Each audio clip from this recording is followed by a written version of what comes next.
Olá pessoal, como é que vocês estão? Quero antes de começar a ministrar essa aula, tão somente agradecer meus alunos e a direção da escola, como todos os demais profissionais que têm muito nos ajudado e contribuído para que possamos continuar a ministrar essas aulas. Hoje nós vamos ver tão somente a região norte do Brasil, no que diz respeito aos seus aspectos naturais ou de caráter ambiental. Olhem só. A região norte ela vai ocupar uma superfície muito grande do território. Para se ter ideia, o Brasil tem uma dimensão continental e possui cerca de 8,5 milhões de quilômetros quadrados. Só a região norte ela ocupa quase 4 milhões, ou seja, quase 40% do território brasileiro é composto pela região norte. E a mesma é formada por estados, né, como o Acre, o Amapá, Amazonas, Pará, Rondônia e o Tocantins. A região amazônica é uma área que ela abrange justamente a floresta amazônica, tá? E ela ultrapassa os limites da região norte.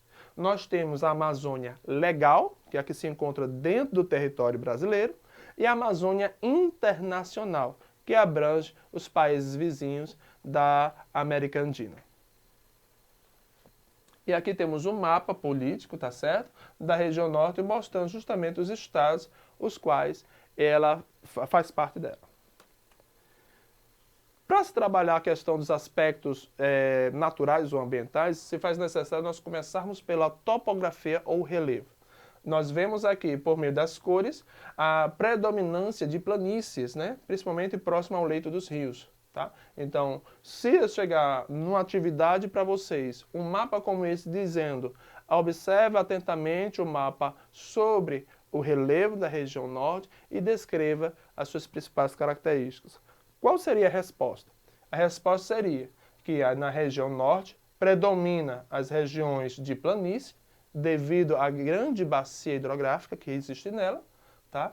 Possuindo algumas áreas, né, de planaltos, que tem como um principal ponto, né, o Pico da Neblina, tá? E áreas de grandes depressões, porque lembremos que estamos numa bacia, né, amazônica, uma bacia de origem sedimentar. Quando se fala em bacia, fala em terreno recentemente formado, data de alguns milhões de anos, geologicamente falando. Aqui nós temos um corte do perfil topográfico, que é justamente da altimetria do relevo. Então, nós podemos dizer que a bacia amazônica, a região norte, ela se encontra dentro de uma perspectiva do relevo, numa área de depressão e de planície, tá certo? Áreas depressivas significa o seguinte: a depressão corresponde a áreas mais rebaixadas em relação às partes circunvizinhas. Então, isso aqui é uma depressão. Tá? Quando se fala em planície, já está dizendo áreas baixas pouco onduladas, geralmente próximas ou ao oceano ou ao leito dos rios. Aqui temos o rio meandrante, que é da planície fluvial, tá? A planície fluvial, rio meandrante, que tem essas curvas, tá? E temos aqui ao lado a área planáltica, né, da Amazônia, onde se encontra o Pico do Jabre.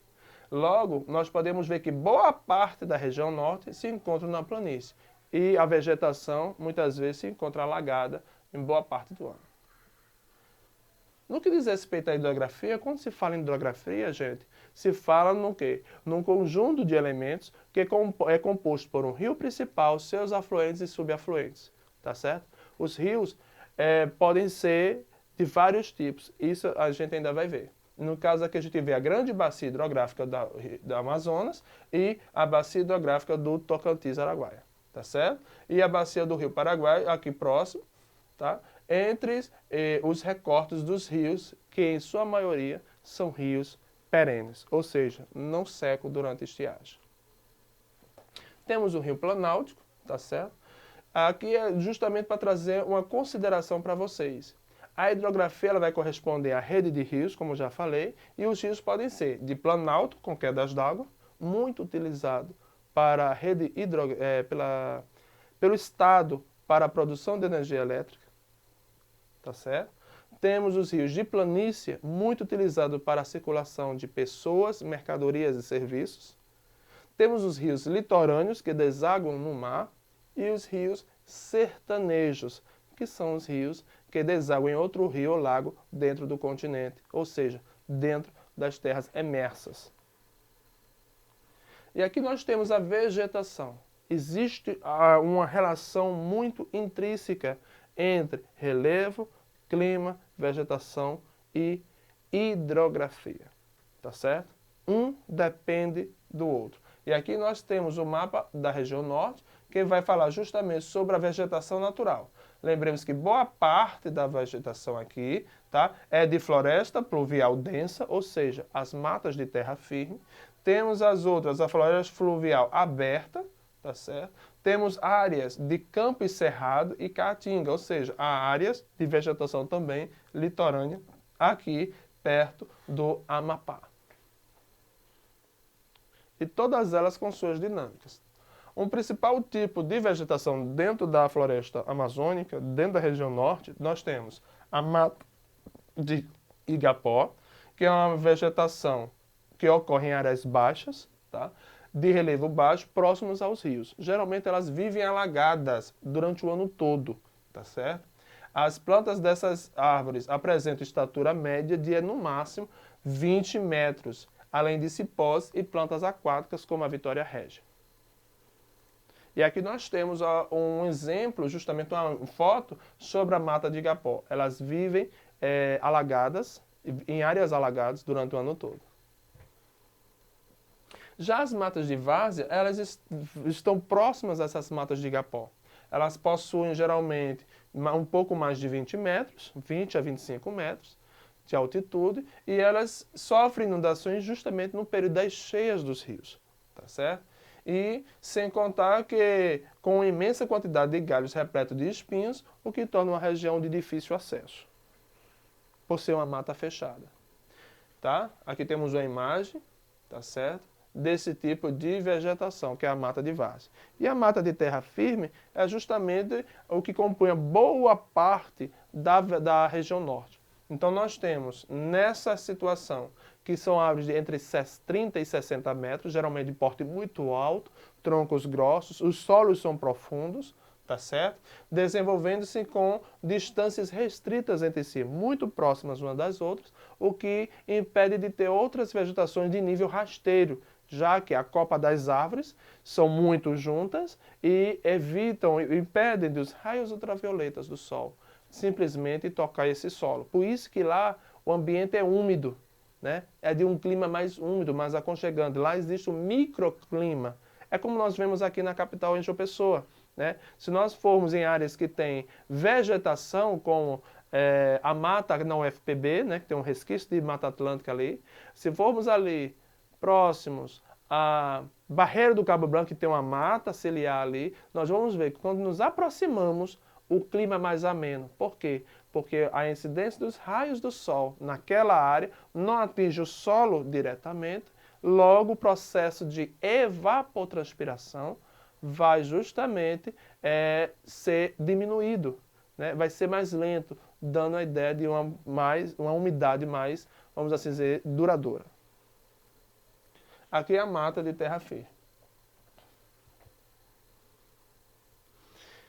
No que diz respeito à vegetação, ainda na vegetação, nós vemos aqui um esquema, né, uma representação dos 3 degraus da vegetação da região norte. Tá certo? Nós temos próximas ao leito dos rios, as matas de Igapó, já quase dentro do leito do rio. Temos as matas de várzea, não é isso? Aqui, e as matas de terra firme, que já é na região mais planáltica, mais alta. E o clima? Olha só, eu trouxe esse mapa do Brasil, mas para você ter ideia, a região norte justamente corresponde a essa área aqui. Então, predominantemente na região norte, nós temos o clima equatorial úmido, tá certo? E o clima tropical, aqui, nessa parte próxima do Tocantins, tá certo? E qual é a característica desse clima? O clima tropical úmido, tá? Ele é um clima característico de floresta, tá? E é um clima quente e úmido. Por que quente? Por causa da vegetação, por ser densa, promove justamente uma falta de mobilidade das massas de ar. tá certo? Úmida por causa da vegetação. Quente porque, ó, nós temos aqui essa linha imaginária que corresponde ao trópico de, ou melhor, a linha do Equador.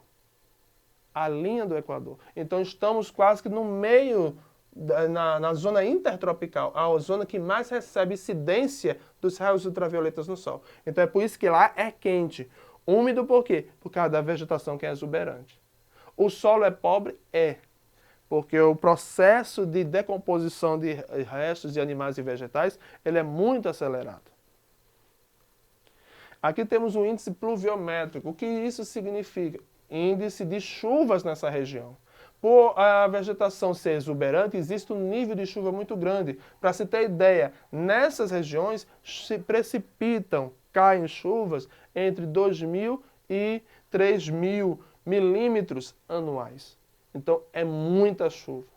Para se ter ideia, lá é uma das regiões que mais chovem no Brasil, exceto a região sul, que está na zona subtropical ou temperada do norte. E aqui nós ficamos, pessoal. Deus abençoe, tudo de bom e até mais. Um abraço.